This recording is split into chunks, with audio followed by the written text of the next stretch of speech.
Everyone around the world. Here it is. Good morning, early. I have a few minutes and I thought, let's do it. Let's do it. Let's do it. Let's do it.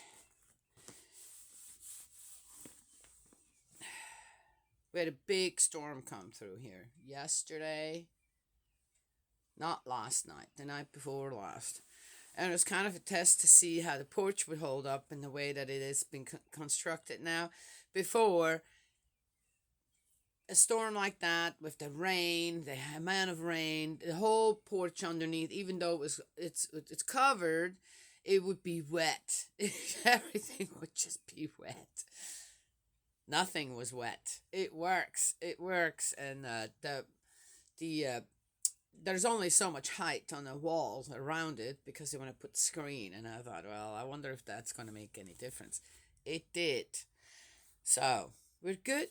And the little one and I set up a nice play area out there yesterday, and we spent a lot of time outside. It was cool, but not too cold, and loved it. Loved it. We had a fabulous day, spending most of it, except for her nap times, outside. It was great.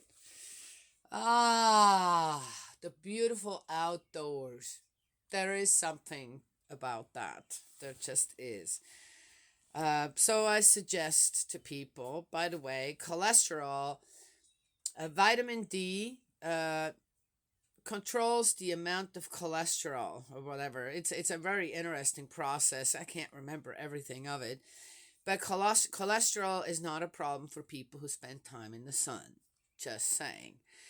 So I suggest it's getting spring. Yes, yes. Spend as much time as you can somewhere outside. Bring a book, bring your tab, bring your phone, whatever. Do whatever. I like to just sit and either play with the little one on the floor or just sit and just watch what's going on out there. And suddenly I hear all the birds. We have one. I want to say it's a nightingale, but probably not. But we have one bird that every morning here now, when I go over it, does it really matter what time it is? It's just, he's singing out there right now, too. It's beautiful, just like a clear melody. Ah, just love it. All right, let's get going. We are in the book of Proverbs 25. And in the super chapter 4, 5. We had 4. It was a further selection from the sages, so whatever. But here in chapter 5, the second collection attributed to Solomon. Oh, okay. You know what? Really, when it comes down to it, and I'm just saying that, there is one, in the selection of the sages, there was one little 2-line verse that I've seen in Solomon's as well. So you wonder, yes, okay, hey, you know what? Just saying. It's kind of a bit off-putting, isn't it? Because it tells me on how, in a way, at that time, or whoever put this together here, kind of counted on the stupidity of the people. Just saying. Okay. All right, 25. Here are some more of Solomon's proverbs transcribed at the court of Hezekiah, king of Judah.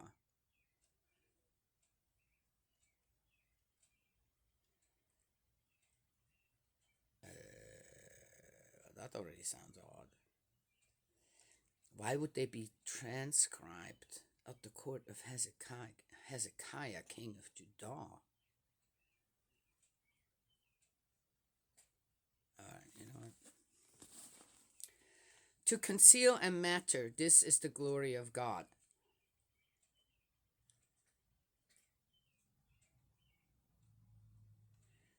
What? To conceal a matter, this is the glory of God. To sift it thoroughly, the glory of kings. The heavens for height and the earth for depth, unfathomably as are the hearts of kings. Oh, dear Lord. Okay. I guess people went for it because even today, when you look on how people just still revere kings and queens, okay? Even though they're worth what? Really? I'm just saying. Yeah, I'm not even talking about, hey, look, okay, stuff has been like that for a long time, right? Okay, we should kind of give the rich or the privileged or the, how do you say it, royalty, the benefit of the doubt, because some of it are born into and the way they grow up, and and I get it, yeah. As we do with poor people who born into into a pure environment, poor, not pure, poor environment, or a country that's in such disarray. What are you gonna do, right? Yes, starve to death. Okay, all right, that's one thing. So we should give, everyone the benefit of the doubt on how to develop and how their character develops and their behavior as they grow into adulthood. Why? Because we all come from which origin? What kind of origin? That never changes, right? Yes, it is unchanging. And some people who've come from a really rich background, and as I said, all this jazz, there is a monogamous uh, emperor, right? In Korea, there was one. No, China. I'm sorry, China. There was only one, but there was one. Yes, in reality, there was one. Can't remember his name, but there is one. Huh? Yes. Uh huh. Okay. Well, just saying. And I've told the story before on how this boy, and that was now quite a few years ago, had a perfect SAT score. Huh? In high school, last year high school, as a senior, perfect SAT score. They found out, they went to interview him, found out that his whole family was homeless and had been homeless for many years. Okay, just saying, right? Yes? Anyway, but sounds like, why do kings and queens have to make themselves so appetizing? And is that the reason? Oh, and people went for it. And why? Is that the reason why we still think that we need kings and queens and stuff like that? Uh, True parents, the Messiah and his wife, also Messiah. Oh, me, first generation, also Messiah in a way. Okay. True father taught us, true mother does too, that you should all become messiahs. What does that mean? Savior of people. Right? Yes? Right? Gosh, if everybody becomes a savior of the people, guess what? Yes, I think we would be able to reach the ideal in a record time. Just saying. But anyway, sounds to me like, again, the heavens for height and the earth are for depth, unfathomably, as are the hearts of kings. That's a bunch of bull. I don't believe that. Not for a minute. From silver remove the dross, and it emerges wholly purified. From the king's presence remove the wicked, and in uprightness his throne is founded. Oh, okay. On uprightness his throne is founded. I wonder if there was ever a king or any type of leader that was on the top of a pyramid like that. Okay? Yes? Anywhere around the world where wicked people were not a part of it and where wicked people truly ruled. Yes? And the kings often were the leaders of the wicked. I'm just saying, if people have better knowledge out there than I do, and says, hey, but I said there was one king in China. Then okay, all right. I don't even know if they're, okay, I'm not going there. There were a lot of kings and queens in Europe, right? When I was growing up, there were quite a few still. There was one, I'm not going to name the country or the people. If people know the European history well enough with all that, and it's very recent, then they know who I'm talking about. There was this king, and he married a commoner. Oh, she was so beautiful. Everybody loved her. Everyone around Europe. My mom was just, I was a kid. Well, what did I care, really? But I remember how my mom just loved this queen, okay? And she was a commoner. Again, what brings a king and a queen closer to the commoners if one of them also was one? Yes, it's just like that, right? Yes? Anyway, commoners. What, kings and otherwise are not commoners? They're all commoners. They're just decided to what? Put a crown on their head. Okay, all right, all right. And everyone was amazed over the purity of their marriage, right? Yes, on how their marriage was just they loved each other, right? And it was on such public display, of course, but you just tell they loved each other, right? And it was so refreshing to see people who were so high up on the pyramid scheme, and the people just loved them, and the people were the ones who cared for them, right? Okay, you know what I mean. To see how deserving they were. You'd have thought that would never, and she had one kid after another. You'd have thought that would never change. It did change. As they got older, I guess that king had a midlife crisis in his, what, 60s or something? And he cheated on his wife. Sicko. Okay, just saying, right? Whatever. So, so sad. So sad that they could not stay, that he could not commit. What is it with men and that stuff? Huh? Lots to work on. Yes? Yeah. All right. Anyway. In the presence of the king, do not give yourself airs. Well, sure would. Oh, yeah, because at that time your life was at stake. All right. Do not take a place among the great. Oh, really? Better to be invited, come up here, than to be humiliated in the presence of the prince. Whatever. What your eyes have witnessed, do not produce too quickly at the trial. For what are you to do at the end, should your neighbor confute you? Well, okay, so we're talking about evidence. I have no idea where this comes in now. We're going from one thing to the other. Okay, maybe there is some kind of a line again. What are they trying to do? You know, in what way? Okay, if I were to live at that time and I was a woman, just like I am now, I probably would not be reacting as I am now. Right? Yes? Huh? Or rather, also, I would say if I were still me, I probably wouldn't be stupid enough to be public like this, right? And say, kings are stupid and dumb. Don't you guys get that yet? Look what you're doing. You're paying homage to all this stuff. You have idols out there. Those kings and queens are idols. Done. And you're forgetting God and the Ten Commandments. Done. Yes?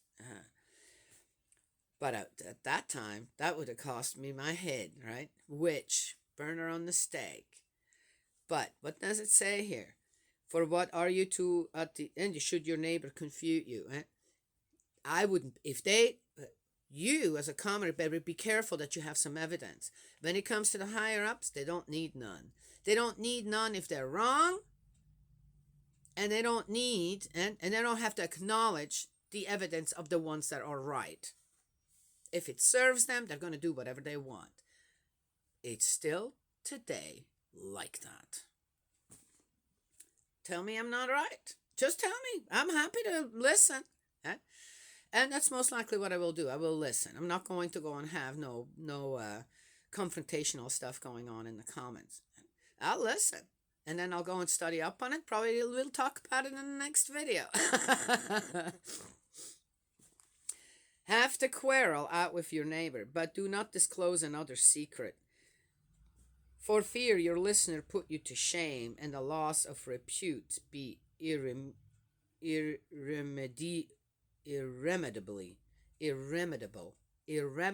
Oh my God, that's a hard word for me to say. Well, here it is. Again, why, if you have a secret, why are you going and telling it to other people? So that you don't have to carry the burden by yourself and pull someone else into a secret is usually not a good thing, right? Unless it's a birthday party or something like that. That's not a secret that, right? Yes? And even that can slip. So you must make sure when you want to surprise someone, which to me is a little different. I know what they're talking about here. Okay? That's not that kind of secret. Then, yeah, okay. But otherwise, why are you having secrets? And why are you telling your secrets to someone else. As soon as you tell them to someone else, it doesn't become a secret anymore. Done. People tell secrets, their own secrets, to someone else because they feel guilty. And they don't know how to fix it. In a way, the subconscious comes out. What did I talk about beforehand? About behavior of the people, the character, right?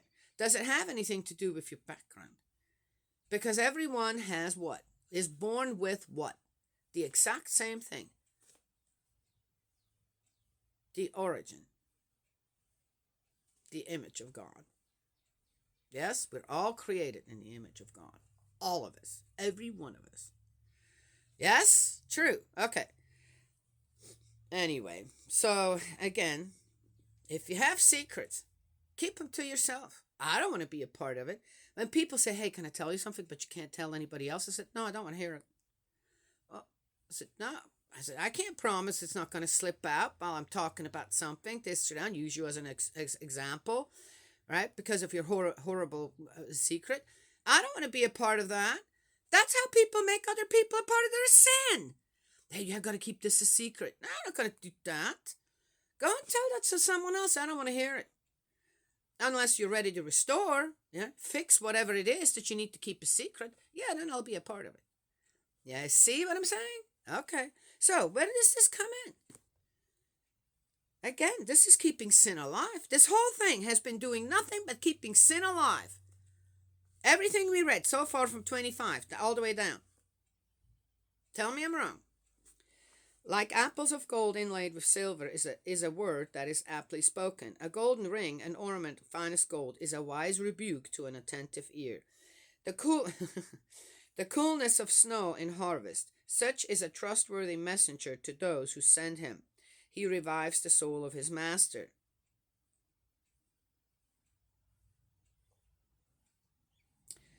Again, this is, okay, you know what? I'm not even going to go there. Clouds and wind, but no rain.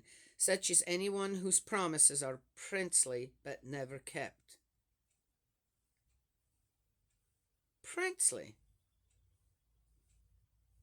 Ooh, that's a good one. It's true. Eventually, it's just like the story, when you cry wolf too many times, you make too many promises and break them constantly. Eventually, people are not going to believe you anymore, regardless. Yeah, you just become, okay, can't count on a person, this and that. And people do say, I love you. Oh, I love you. Way too often. You're my friend. Way too often. I promise you. Way too often.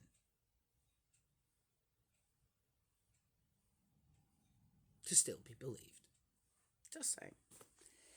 With patience, a judge may be cajoled. A soft tongue breaks bones. With patience, a judge may be cajoled. Did you just hear that? Cajoled. With patience, a judge may be bribed. A soft tongue breaks bones. Yeah, okay, all right. Eat to your satisfaction what honey you may find, but not excess, or you will bring it up again. Do not set foot too often. You're going to throw up. Do not set foot too often in your neighbor's house, for fear the neighbor tire of you and come to hate you. I guess that just depends for what you are there for. Okay. A mace, a sword, a piercing arrow, such is anyone who bears false witness against a companion. Yeah, that's pretty bad. Lying about other people is bad. Decaying tooth, lame foot, such is the fickle when trusted in time of trouble. As well, take off your coat in bitter weather. Okay, dear Lord, makes sense. You are pouring vinegar on a wound when you sing songs to a sorrowing heart. What?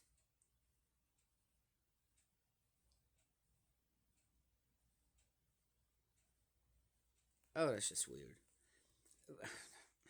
That's not true. If your enemy is hungry, give him something to eat. If thirsty, something to drink. But this you will be heaping red hot coals in his head, and Yahweh will reward you.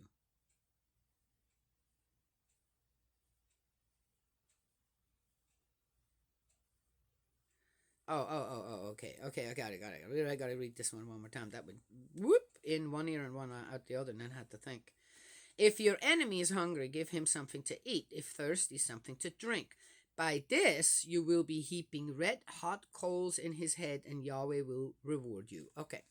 So here's the thing. If someone's your enemy, one would assume, according to all this, that they're wicked, right? Yes? Okay. Oh, or you are, right? Yes? I am. So by giving them something to eat and something to drink and being nice to them, we're doing what? But according to what we've read before, that's not possible with wicked people. A fool stays a fool and will never understand what the good that is coming their way. Now this is different. Ah, you see? Yes. Okay. Just saying. That's it. Don't be bamboozled by the stuff. Look, go through and going, hey, wait a minute, you guys are not consistent. Then you're wording something a little different. What is this being used for? Is every church going to say, okay, we're going to be reading the Bible again from beginning to end. That's what we're doing. And then we start again at the beginning and go to the end. And we're going to talk about it. Because if they did that, they would realize that you cannot just take a preacher could take this one little part here. Right? And cause it, like Jesus said, love your enemies. And here it is. Yeah. And you're putting something in their mind. Yes, I said that too, right? But the thing is, it says over here, a little earlier, that what? That the wicked, the fools, doesn't matter how much, don't waste your time with them. But here now it says something different. I'm just saying, that's the kind of stuff that I noticed, that I remember. And why? Because again, what's the purpose of all this? What's the purpose of religion?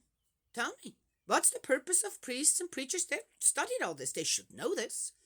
And know that you cannot just pull something out of the Bible and then make that an example.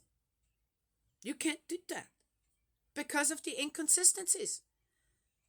I believe what I think is that the inconsistencies need to be taught. All right, we have to choose. We have to make a decision which parts are right. And these are not all words of wisdom of Solomon or these sages. They're not. Some of them need to be downright disregarded and not ever be spoken again or seen again. Get them out of the Bible. I'm just saying, right? Because they're too confusing. And people will take this one way or the other. Do you know what I mean? Yeah, okay. Anywho.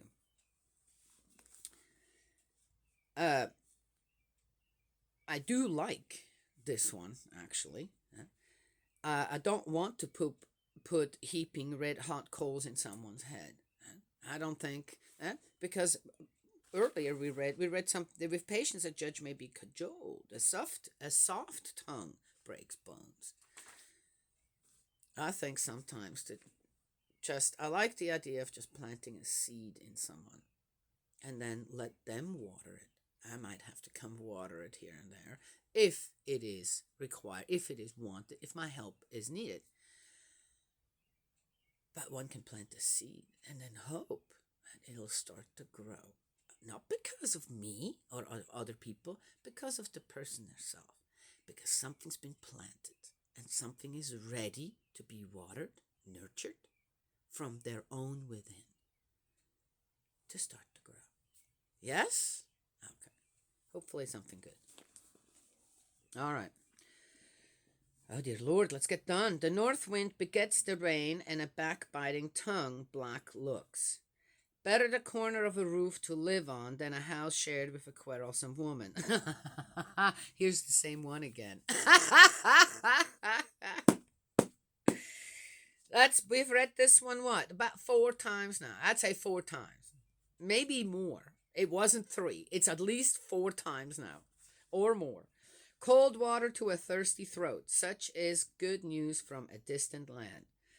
And I also said, than a house shared with a quarrelsome woman. You should ask yourself why you have a quarrelsome woman. And if as a man you're honest about it, you probably will have to agree it's you. You did that. Yes? Okay. All right. Not saying anybody was watching here, but So, Solomon. Yes, I could see a few quarrelsome women in your 1,000 harem. Whatever. Dear Lord. Cold, what? How is that wisdom? I'm supposed to listen to a man like that or any man out there? Come on now. All right, you know what? Done.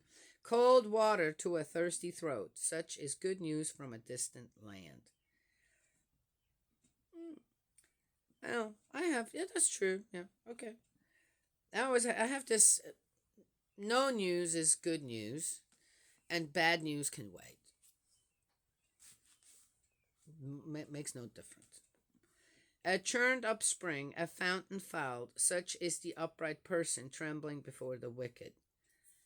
A churned up spring, a fountain fouled, such is the upright person trembling before the wicked. What? No. It is not good to eat too much honey, nor to seek for glory on the top of glory. All right. Whoever needs to hear that knows it. And oh, this Solomon must have been very much into honey as well, if these are the actual words. He mentioned something like this before. And I don't have any experience with that, so someone else needs to take up that one. An open town and without defenses, such is anyone who lacks self control. Okay, I'm not sure. Give me an example and on where it's not every time. Can you have always?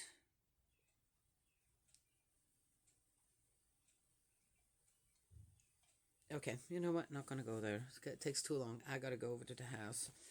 Well, that's it. That's all I have to share this morning. I'm coming. May Heavenly Parent bless and protect and guide you and embrace you with love. And I will talk to y'all another time.